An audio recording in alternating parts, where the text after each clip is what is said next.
در حالی که گذرگاه‌ها و مسیرهای تجاری میان افغانستان و پاکستان همچنان بسته است و داد و ستد رسمی متوقف مانده، پاکستان تلاش می‌کند از مجراهای دیگر و با ابتکارهای تازه دامنه روابط خود با افغانستان را گسترش دهد. رسانه‌های پاکستانی گزارش دادند که مقام‌های وزارت امور خارجه پاکستان به سنای این کشور گفتند که آمادگی‌ها جریان دارد تا دهلیز اقتصادی چین پاکستان یا سیپک به افغانستان گسترش یابد و چارچوب سه جانبه پاکستان چین افغانستان دوباره فعال شود. تا اندازی خوب است که بیاید،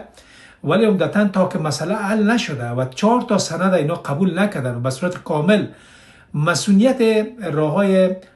ترانزیتی افغانستان و مسئولیت راههای و گمرکات افغانستان فارغ از مسائل سیاسی تثبیت نکنن،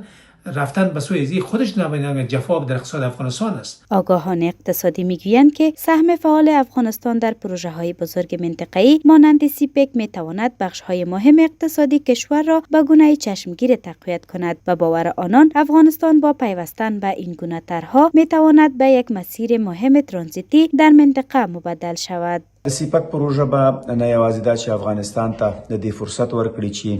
خپل تجارتي مالونه بهرنیو هیوادونو ته په اسانۍ سره انتقال کړي، بلکې ترڅنګ به د دې لارې په ترانزیت سره افغانستان هم ګټورتوب ترلاسه کړي، ځکه د دغې لارې په امتداد کې به